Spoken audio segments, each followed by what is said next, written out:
cristã, ortodoxa, também muçulmana. Muitos muçulmanos vivem lá.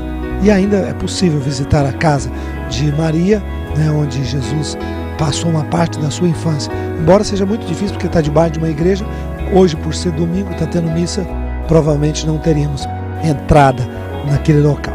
Okay? Então aqui dá para ter uma vista do Vale de Jezreel, o Vale do Armagedon.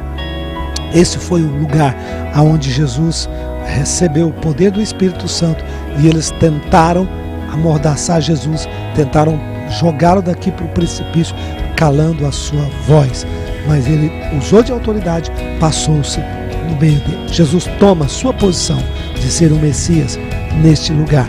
A partir daqui, a unção vem sobre a sua vida e ele é chamado Cristo, o Filho de Deus.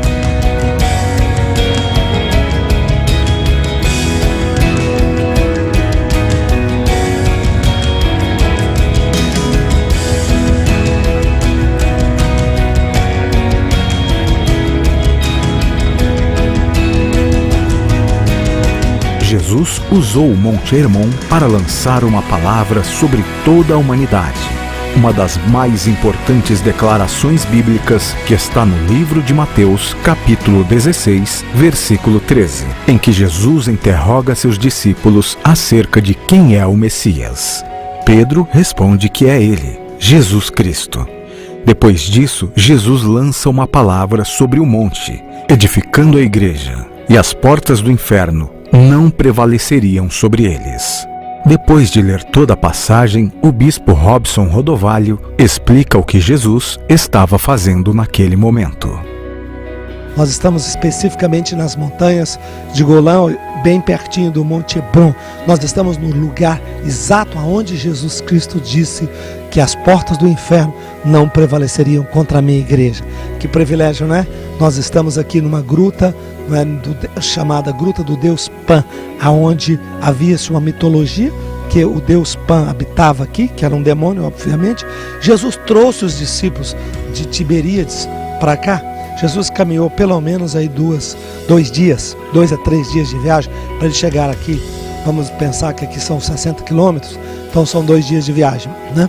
E aqui ele leva os discípulos a essa gruta, bem na porta dela, e pergunta aos discípulos: quem diz os homens que eu sou? E aí uns disseram: tu és Elias, tu és Jeremias, outros profetas, né? E aí eles foram dizendo o que as pessoas pensavam de Jesus. E Jesus faz uma pergunta fantástica para Pedro: e vós, quem dizeis que eu sou? Aí Pedro diz: tu és o Cristo, o Filho do Deus. A chamada Cesareia de Filipe, aonde também era um balneário por causa das águas muito frias, e que havia aqui também uma cultura de pessoas serem curadas até pelas medicinas mais tradicionais, naturais, né? Onde as pessoas se banhavam com água muito fria. Depois dessa declaração, Jesus afirma que convém ir até Jerusalém para passar pela morte e finalmente ressuscitar. A caravana, muito emocionada, segue seu destino em visita ao Monte Hermon, também citado como Monte da Transfiguração.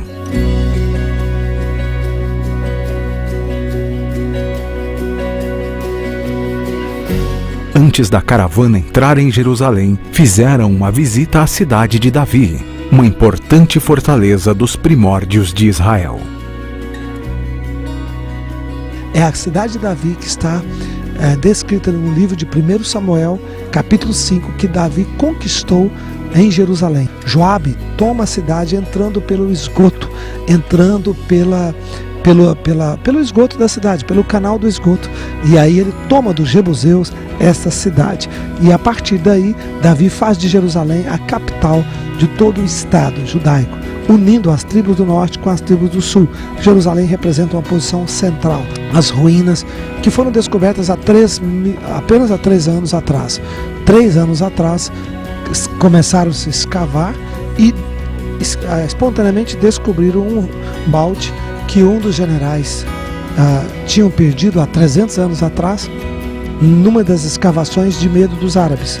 E a partir do balde, então, eles começaram a perceber que havia um grande tesouro arqueológico por baixo. Davi foi um homem marcante na história da humanidade.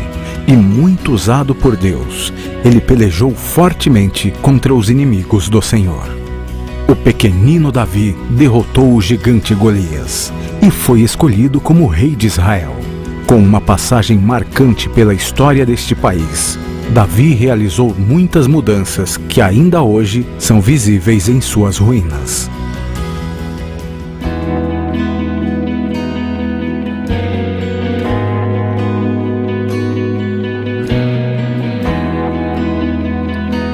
A Terra Santa é uma das regiões mais belas que visitamos. A melhor parte do roteiro ficou para o final. Conhecemos templos, cidades, museus, jardins, sítios, mas nenhum pode ser comparado à magnitude de Jerusalém. Para nós, ela foi o ponto zero, um marco da história por causa da trajetória de Jesus. Aqui ele pregou, fez milagres, foi perseguido, foi adorado, glorificado e humilhado. Nós estamos nesse momento nas entradas de Jerusalém. Você pode ver aqui, nós temos uma vista panorâmica, inclusive o Domo da Rocha, que mostra ali, né, a cúpula dourada da mesquita, aonde se espera que o Messias Jesus Cristo volte novamente e vai entrar pelaquela porta, pelo portão que está lacrado, que foi lacrado, que só será aberto na vinda do Senhor Jesus. A palavra Jerusalém, lugar de paz. Essa cidade foi conquistada pelo rei Davi, estabelecendo aqui o reino de Sião, o reino de Davi, da dinastia de Davi. Israel se tornou a grande potência através do domínio, da conquista de Jerusalém. Esta cidade hoje é uma cidade muito mesclada. Você tem árabe, você tem incrédulo, você tem judeu, você tem cristão. É uma cidade que convive todas as religiões e igrejas. Por outro lado, é uma cidade que tem uma grande promessa de Deus, promessa de avivamento, promessa de bênção, promessa da visitação do Senhor Deus ainda sobre essa terra. Aqui ele ensinou, nos mostrou o verdadeiro significado das palavras amor e perdão. Nessas ruas ele padeceu. Sobre estas casas ele orou. Sobre essas pessoas ele lançou o seu manto de cura. E para que fosse cumprida a promessa de Deus, aqui ele foi morto e também ressuscitou dos mortos. Nós temos então uma estrutura da cidade velha com a cidade nova. Você pode perceber as pedras brancas e das pedras brancas para cima você tem a nova reconstrução, né? E hoje aquela cúpula cinza é uma mesquita chamada mesquita de Al-Aqsa. Esse jardim é um jardim muito bonito que mantém, que protege, mantém, né, a cidade. Do outro lado você tem o cemitério, onde muitas pessoas acreditam que estão enterrados lá por ressuscitarão primeiro. Serão os primeiros a entrarem na cidade santa juntamente com o Messias, que é o Senhor Jesus Cristo.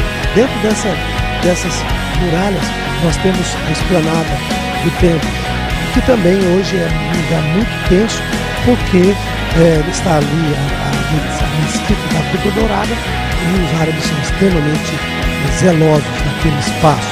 Para eles ninguém pode tocar, nem entrar com câmera, nem gravar, poderemos lá dentro. Mas sabemos que ali foi construído um dia o Templo de Salomão e que, se Deus quiser, um dia será reconstruído. Aliás, uma das promessas da vinda de Jesus, do Messias, é que antes o templo seria reconstruído.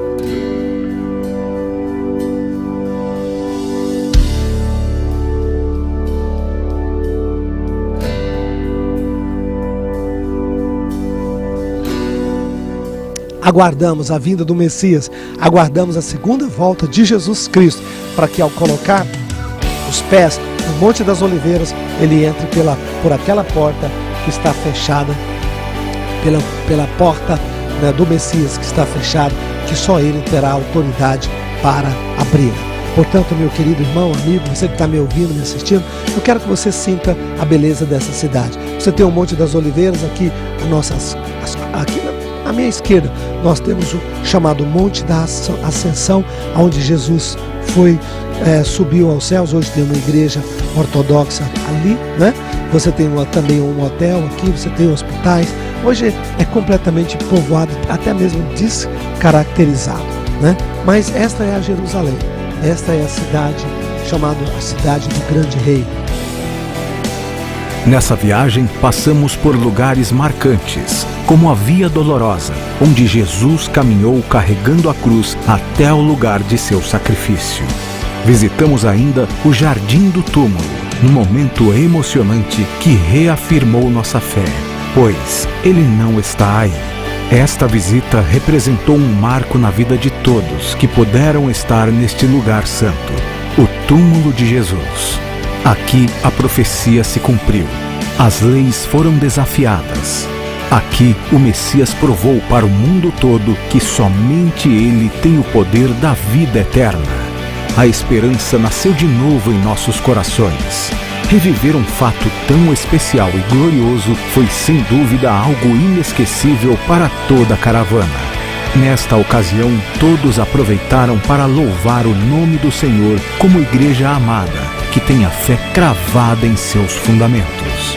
Cada pedacinho dessa terra santa representa um lugar onde Jesus profetizou e proclamou a salvação a todos os povos espalhados pelo mundo.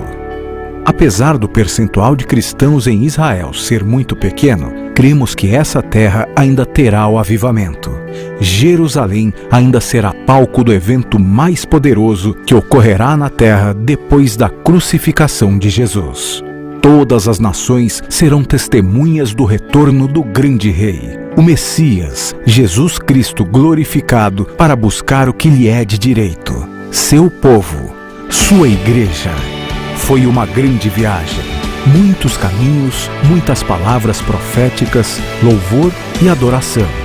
Mas de tudo o que aconteceu nesses dias, o que mais impressionou a todos foi como Jesus instituiu sua igreja sobre a terra, quebrando paradigmas, destruindo a soberba, salvando vidas e transformando destinos, substituindo o ódio e o rancor pelo amor e a esperança, fazendo com que a fé tomasse conta de nossos corações, que ardem cada vez mais forte à espera do Messias. Voltando à nossa realidade, constatamos que ainda temos muito que fazer. As pessoas lá fora muitas vezes ignoram o Evangelho, a igreja. Mas depois de vermos tudo o que vimos e sentir tudo o que sentimos em Israel, é impossível deixar de afirmar o que Deus fez nesse lugar, mudando o destino do planeta. Ainda que alguém não conheça Jesus e muito menos acredite nele, já tem suas vidas mudadas por Cristo. Em Israel, fomos realmente tocados pela infinita graça de Deus. Subimos altos montes e contemplamos sua majestosa presença. Foi o início de uma nova vida para alguns e o recomeço para outros. Os bispos fundadores da Sara Nossa Terra receberam uma nova unção para toda a igreja. Uma unção de louvor a Deus, uma unção do favor de Deus em todas as áreas de nossas vidas. Através deles, Jesus está estabelecendo uma igreja que irá mudar essa geração, que colocará a bandeira do Evangelho da Paz em lugares onde jamais alguém colocou. Através da Sara Nossa Terra, Jesus Cristo irá entrar em cada lar dessa nação, em cada jovem coração, e mudará o curso da humanidade para todo sempre. Impactaremos para sermos cada vez mais agraciados com a glória do Deus vivo. Sara Nossa Terra.